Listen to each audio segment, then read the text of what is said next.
araw, ako po si Ed Abalos ng Film TV Network. Kasama ni Puwersa ang NGO TV Network at Mindanao Daily News Network na mag-ahatid sa inyo ng balita mula Pilipinas, Estados Unidos at sa buong mundo.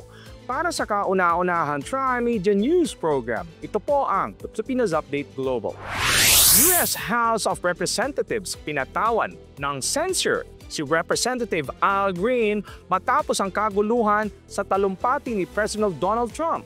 Noong Huwebes, bumoto ang US House of Representatives ng 224 out of 198 upang i-censure si Representative Al Green ng Texas matapos niyang gambalayan ang talumpati ni Pangulong Donald Trump sa isang joint session ng Kongreso noong March 4.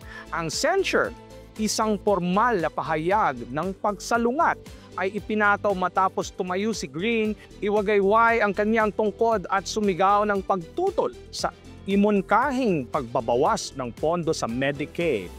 Ang resolusyon para sa censure ay ihinain ni Representative Dan Newhouse at nakakuha ng bipartisan na suporta kung saan 10 Democrat ang sumama sa mga Republican sa pagboto ng pabor sa hakbang. Ang ginawa ni Green ay itinuring na paglabag sa tamang asal, kaya sila ay inalis mula sa silid ng Kongreso ng Sergeant of Arms.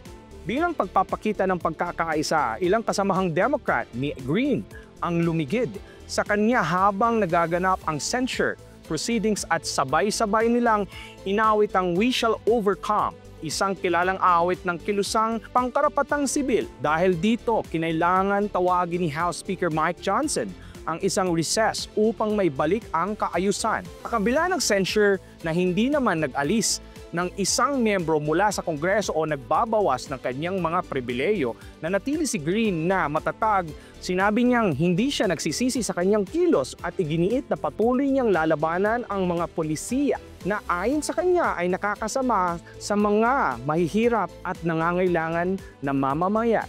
Ang censure ay kay Green ay isang bihirang hakbang ng disiplina sa House of Representatives na nagpapakita ng tumitinding partisan tensions at mainit na debate tungkol sa tamang asal sa loob ng Kongreso. Mga lider ng Europa nangako ng mas mataas na budget depensa at muling pinagtibay ang suporta sa Ukraine. Nagkasundo ang mga leader ng European countries na taasan ang budget para sa depensa ng muling pag-ipahayag ang kanilang matibay na suporta sa soberanya ng Ukraine sa isang extraordinary summit sa Brussels noong Huwebes. Ang desisyon nito ay kasunod ng pag-atras ng Estados Unidos sa pagbibigay ng suporta sa kontinente na nagdulot ng malaking pagbabago sa ugnayan ng transatlantiko. Sa pulong, 26 na lider ng Europa ang lumagda sa isang pahayag na nananawagan para sa isang kasunduang pangkapayapaan at rerespetuhin ang kalayaan, soberanya at teritorial na integridad ng Ukraine.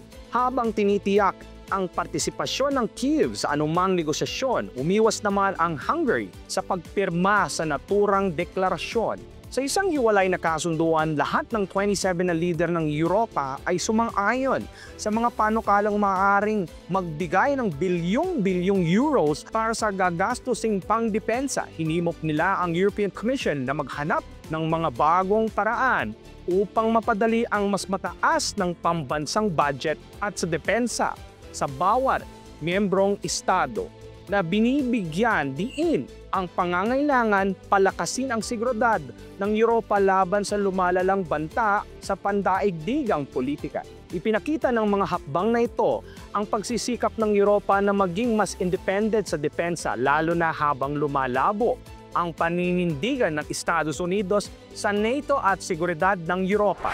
Tumitinding trade war sa kalakalan ng Canada, Mexico at China gumaganti sa tariff ng US nitong Marso 6, 2025. Nagpatupad ng ganitong taripa ang Canada, Mexico at China sa iba't ibang produkto mula Estados Unidos bilang tugon sa mabigat na taripang ipinataw ni Pangulong Donald Trump sa mga inaangkat na produkto mula sa tatlong bansa. Pagpapatupad ng US tariff noong March 3, inanunsyo ni Pangulong Trump ang 25% na tariff sa lahat ng produkto mula sa Canada at Mexico, habang may 10% tariff naman para sa mga Canadian energy imports. Itinaas din ang tariff ng mga produkto mula sa China ng 10% na doble sa naunang rate. Ang mga hakbang na ito ay epektibo mula noong March 4 at inilunsad upang matugunan ang mga issue sa trade imbalance. Pigilan ang pagpasok ng mga pinagbabawal na substansya lalo na ang fentanyl sa Estados Unidos. Ganting hakbang na apektado ang bansa bilang mabilis na tugon, nagpatupad ng sariling tariff ang Canada, Mexico at China laban sa mga produktong mula sa US. Canada, ipinahayag ni Prime Minister Justin Trudeau ang pagpapatupad ng ganting taripa sa mga produktong mula sa US at binatikos ang polisiya ng administrasyong Amerikano kasabay ang panawagang tangkilik ng mga Canadian ang lokal na produkto. Sa Mexico naman, ang administrasyon ni Pangulong Claudia Sheinbaum ay naglatag ng plano para sa tariff sa iba't ibang produkto mula sa US at na nagpapakita ng matibay na paninindigan laban sa hakbang ng Estados Unidos. China, nagpatupad ang Beijing ng tariff sa piling produkto mula sa US na nagpapahiwatig ng kanilang kahandaang pumasok sa isang matagalang trade war. Epekto sa ekonomiya, ang pagpapatupad ng mga bagong tariff ay nagdudulot ng agarang epekto sa pandaigdigang ekonomiya, pagbagsak ng stock market at nakakaranas ng malalaking pagbabago ang mga pandaigdigang merkado kung saan lumitaw ang pangamba ng mga namumuhunan sa isang posibleng mahabang trade war. Presyo ng produkto, bumaba ang presyo ng US grain exports dahil sa takot na magkaroon ng oversupply, bunsod ng mga ipinataw na tariff. Sektor ng retail, iniulat ng ilang kumpanya tulad ng Macy's at ang halong-halong resulta ng kita na isinisisi sa pag-alinlangan ng mga mamimili dahil sa epekto ng tariff sa presyo ng mga produkto. Habang ang patuloy ang sitwasyon, nagmamasid ang mga negosyo at mamimili sa buong mundo para sa mga pagbabago ng polisiya at kung paano ito makakaapekto sa pandaigdigang ekonomiya. Brings you latest regional news from the Philippines to the USA and to the global Filipino community. The groundbreaking Tri-Media Partnership now streaming on the Film TV Network. Newest show this 2025. Container, pinaghihinalaang may droga.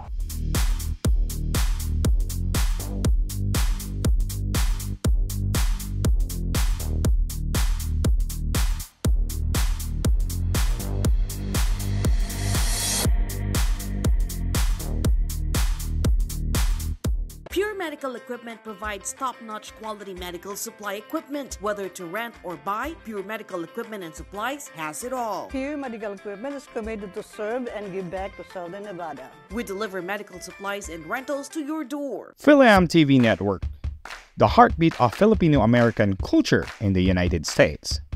It is the only channel that brings you closer to home, celebrating the rich heritage and traditions of the Philippines.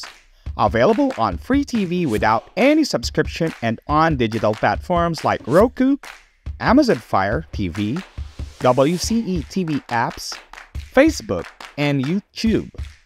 Wherever you are, whatever you do, stay connected to your Filipino heritage with Film TV Network. Film TV Network Inc., the only Filipino-American channel always within reach. Sa balita mula Luzon at NCR, manggagaling ang ating Tri-Media na si Arnel Sistoso ng NGO TV Network. Magandang morning! Welcome to NGO TV Network for Pilipinas Update Global News for NCR and Luzon. Ako si Arnel Sistoso, ang inyong tagapag-ulat. Philippine Air Force fighter jet with 2 pilots goes missing. Manila, Philippines, search and possible recovery operations are underway after one of the FA-50 fighter jets of the Philippine Air Force went missing while on mission shortly after midnight yesterday. The military aircraft had 2 pilots on board and was on a tactical night operation in support of ground troops when it disappeared and eventually failed to return to the Mactan Air Base in Cebu. Philippine Air Force spokesperson Colonel Maria Consuelo Castillo said the FA-50 fighter jet lost communication with the rest of the flight involved in the mission minutes before reaching the target area. According to her, The other aircraft that was also part of the operation repeatedly attempted to re-establish contact with the missing aircraft until its return to Mactan. Castillo said the Philippine Air Force is conducting extensive and thorough search operation utilizing all available resources to locate the missing fighter jet. Our primary concerns right now is the safe return of our air crew. We are hopeful of locating them and the aircraft soon and ask you to join us prayer during this critical time. Further details will be provided once they are available, she said in the statement. Speaking of reporters, she noted that the Philippine Air Force cannot divulge any other information for the time being to ensure the safety and security of the ongoing operations, including the ongoing search and possible recovery mission. She acknowledged that this is the first major incident involving the military's FA-50 fighter aircraft, adding that there are no orders yet to ground the 11 other jets. Castillo confirmed that the pilots have personal locators beam with them, adding that they cannot yet disclose the tail number of the missing aircraft. We are hopeful that we will still be able to recover. We are more concerned about the safety of the aircrew right now, and we are still very optimistic that they are safe, Castillo said. The Philippine Air Force currently has 12 FA-50 fighter jets valued at 18.8 billion that were acquired from South Korea's Korea Aerospace Industries. Return 60 billion to PhilHealth, Supreme Court Justice. Manila, Philippines, the 60 billion transmitted by the state health insurer to the National Treasury should be returned by the government, according to Supreme Court Associate Justice Antonio Co. Jr. At yesterday, oral arguments on the Philippine Health Insurance Corporation's controversial 89.9 billion fund transfer for unprogrammed appropriation co-asked how PhilHealth computed its request for government subsidy. Health Assistant Secretary Albert Francis Domingo said its request is not based on the same tax allocation but on the number of members and premium rate. Co expressed surprise, saying PhilHealth is not observing what the lawyers requires, as it is not considering taxes being collected for the subsidy for indirect contributors. Domingo said the government recognized this observation. Nothing but the case has been the signal it has been using to increase benefits. As long as the government recognizes now, it is now incumbent on the part of the government to return the 60 billion transmitted already, Co said. PhilHealth remitted to the National Treasury the first tranche of 20 billion in May last year and other 10 billion in August. The insurer remitted the third tranche amounting to 30 billion in October. The remaining 29.9 billion was slated to be transferred in November, but the Supreme Court issued a temporary restraining order prohibiting the further transfer of PhilHealth funds. Funds from tax collection of the government should be remitted in full to PhilHealth since it is just a matter of administrative absorption, Co noted. If PhilHealth can spend it all, direct them to increase benefits and hire workers. He said, nothing that benefits have not been given to the Filipino people in past years. Domingo lamented that this has been the directive to PhilHealth since 2013 and 3 administrations have passed. Probably it's time to overhaul PhilHealth and change the board from not complying with what the law requires, he said. PhilHealth unused funds are not for the government to take away, but for the state insurer to use to expand its program and benefits, Co said. Continuation of oral argument is set for April 29.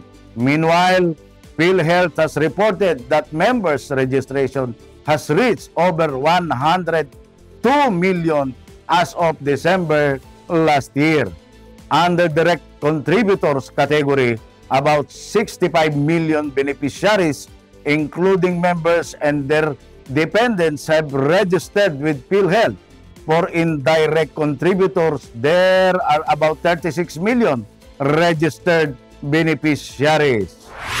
PNP anti-kidnapping chief relief after rescue operation issues surface. Manila, Philippines. The Philippine National Police has put Police Colonel Elmer Raday on administrative relief after issues on the legality of recent rescue operation of the PNP's anti-kidnapping group surfaced online. In the statement on Saturday, March 1, PNP Chief Police General Romel Francisco Marbil said an investigation into the said rescue operation was already underway. Bilang mga lingkod bayan, dapat tayo maging bukas sa pagsisiyasat at tiyakin na ang ating mga aksyon ay sumasalamin sa pinakamataas sa pamantayan ng integridad, Marbil said. Samantala, patuloy na pinaigting at pinalalakas ang mga programa at proyekto ng grupong The Fraternal Order of Eagles Philippine Eagles Incorporated sa pamumuno ng National President na si Kuya Ronald de los Santos para lalong makatulong sa ating mga kababayan, lalong-lalo na sa talagang nangangailangan. Layo ng naturang grupo na maging katuwang ng ating gobyerno para makapagbigay ng esensyal na tulong para sa ating mga kababayan sa pamamagitan ng kanilang mga inulunsad na proyekto, kagaya ng mga sumusunod. First 1,000 Days, programa para simulang pigilin ang malnutrition at kahirapan sa hinaharap. Katuwang ng grupong The Fraternal Order of Eagles das Philippine Eagles Incorporated, ang National Nutrition Council o NNC, na siyang nangangalap ng datos ng mga babaeng nagbubuntis para silang sumailalim sa oryentasyon kung ano ang dapat gawin habang sila ay nagdadalang tao.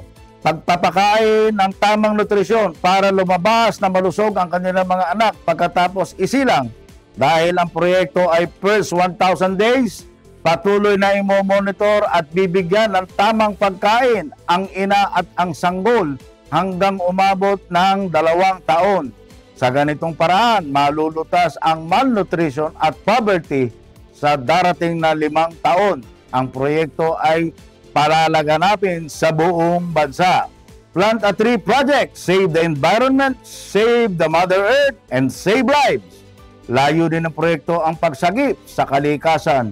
Isang miyembro, 5 o hanggang 10 puno. Ang patuloy na pagbibigay ng munting tulong para sa mga nangangailang mag-aaral, magulang at sa komunidad. Bagamat nakakaranas ng samot-saring problema ang naturang grupo, ngunit patuloy nilang pinalalakas ang kanilang hanay at nilalabanan ang mga ambang destabilisasyon.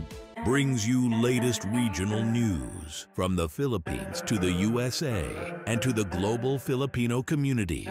The groundbreaking Tri-Media Partnership now streaming on the Film TV network. Newest show this 2025. Container, pinaghihinalaang may droga.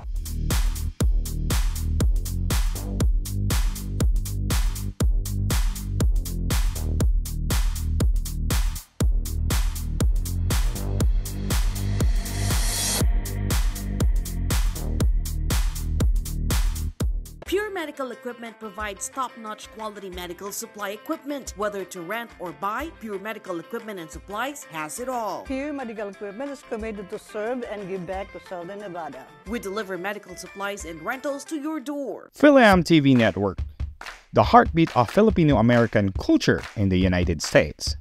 It is the only channel that brings you closer to home, celebrating the rich heritage and traditions of the Philippines. Available on free TV without any subscription and on digital platforms like Roku, Amazon Fire TV, WCE TV apps, Facebook, and YouTube. Wherever you are, whatever you do, stay connected to your Filipino heritage with PhilAm TV Network. PhilAm TV Network Inc., the only Filipino-American channel always within reach. Para sa balita mula Visayas and Mindanao, manggagaling ang ating Tri-Media partner na si Alan Mediante ng Mindanao Daily News Network. This is our news update for the week from Mindanao Daily News Network and PhilAm TV. In Mindanao, the BARM Ministry turned over 25 million public market to Maguindanao Norte Town. Itong public market na ito ay nagkakahalaga ng 25 million at pinatayo doon sa UP, bayan ng UP, Maguindanao del Norte.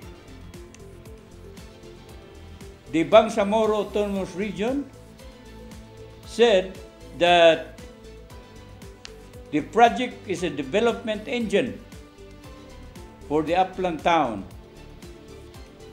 It is home to the indigenous people's population. So binibigyan din po ng serbisyo doon ang ating mga indigenous tribes.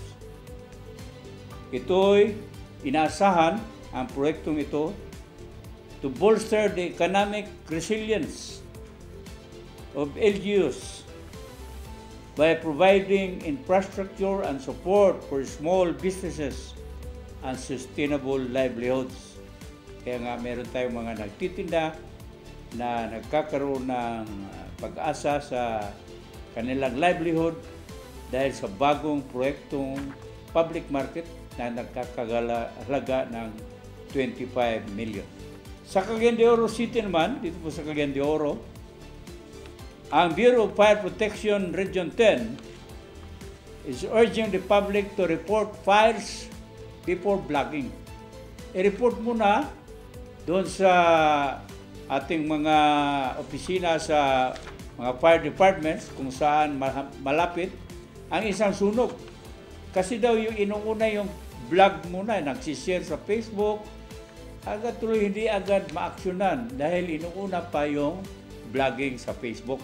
Kaya nanawagan po ang Bureau of Fire Protection sa Northern Mindanao na i-prioritize nyo po ang pag-report sa mga fire incidents before sharing them on social media.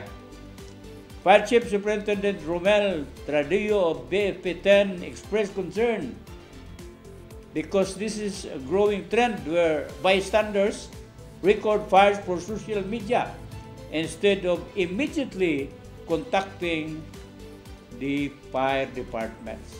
Sabi ni Tradillo, fire rescuers cannot respond promptly if incidents are not reported to us immediately. He emphasized that the 911 hotline is the fastest way to report emergencies like fire occurrences. Kaya mga kababayan na nakikinig ngayon, unahin natin yung pagtawag sa 911 kung mayroong sunog. Hindi yung uunahin mo pa ang mag-vlog ka sa social media. Sabi ni Tradillo, the BFP-10 is benefiting from the national government's modernization program, which includes asset purchases and personnel training to enhance fire response capabilities. Meanwhile, in Visayas, Iloilo local government said it has expanded rabies protection efforts by establishing 33 animal bite centers. The Iloilo provincial government is ramping up efforts, nagpamadali sila, to reduce the rabies cases. Kaya itong 33 operational animal bite centers across hospitals and rural health units ang siyang maggagamot o tatanggap sa mga pasyente ng rabies. Sabi naman ni Dr. Dr. Socorro Quinyon ng Iloilo Provincial Health Office na it is important to raise public awareness about rabies because the nation observes Rabies Awareness Month, not only this month, but with the theme that rabies-free na pusa at aso ang kaligtasan ng pamilyang Pilipino.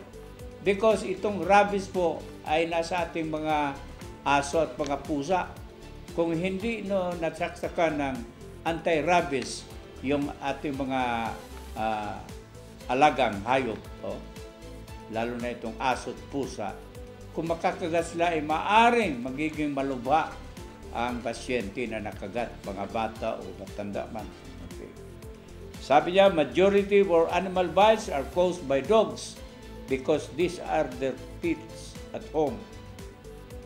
This led to 5 deaths. 5 ang namatay noong last year, sabi ni Quinon, dahil sa rabies. Okay. Western Visayas has alerted the population of that region for heat-related illnesses. Sa Iloilo City, may report po na ang local government units at disaster response agencies ng Western Visayas region were ordered to prepare for heat-related illnesses as the region braces for rising temperatures. Tumataas po ang heat index doon, hindi lang siguro naman sa kanila, kundi sa buong bansa. Kaya nangangailangan ng maging ready ang kanilang mga offices to respond to the disasters that may be caused by heat index rising. Marami pong sakit ang nakukuha natin sa sobrang init. Kaya kinakailangang maging alerto tayo lahat. Sabi ng Defense Regional Director Disaster Risk Reduction ng Western Visayas, ang chairman ni Mr. Raul Fernandez sa kanyang memorandum. Nasabi, the State Weather Bureau has been monitoring the heat index since the start of March 2025 and is anticipating a high heat index for the coming week. Kaya binabalaan ang kanilang ang lahat ng mga residente doon na maging maingat sa pag-handle nitong mataas na temperatura, mainit. Kahit dito po sa Cagayan de Oro, nararamdaman po namin din ang masyadong mainit na temperatura. Okay. So, this is all for now. This is Alan Mijante reporting from Cagayan de Oro. Our news update from MDNN and Philam TV News in America. Yan po ang mga binubo ng ating mga balita dito sa NCR at Luzon. Para sa Pilipinas Update Global News, sa ngalan ng aming partner sa Mindanao Daily News Anchor Alan Mediante at Philam TV News Anchor Ed Avalos. Ito po ang inyong tagapag-ulat, Arnel Sestoso ng NGO TV Network na nagsasabing, ang buhay ay hiram lang, kaya atin itong pangalagaan. To God be the glory. And let us find out our destiny and strengthen our spirituality. Mabuhay po kayo! Para maging updated sa aming mga balita, i-follow niyo po ang Philam TV Network sa aming social media platforms. At dyan po nagtatapos ang aming mga balita. Sa ngalan ni Arnel Sestoso, Alan Mediante, at ako naman po si Ed Avalos para sa kauna-unahang Tri-Media News Program na nagsanib pwersa mula Philam TV Network, NGO TV Network at Mindanao Daily News Network para sa sambayan ng Pilipino. Ito po ang The Pilipinas Update Global.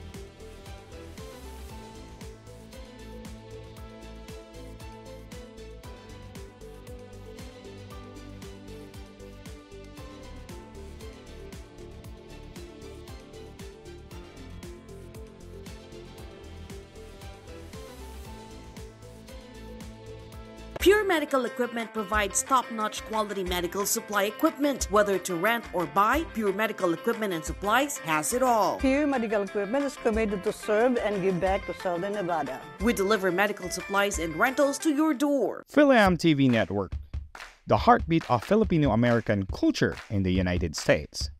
It is the only channel that brings you closer to home, celebrating the rich heritage and traditions of the Philippines. Available on free TV without any subscription and on digital platforms like Roku, Amazon Fire TV, WCE TV apps, Facebook, and YouTube. Wherever you are, whatever you do, stay connected to your Filipino heritage with Philam TV Network. Philam TV Network Inc., the only Filipino-American channel always within reach.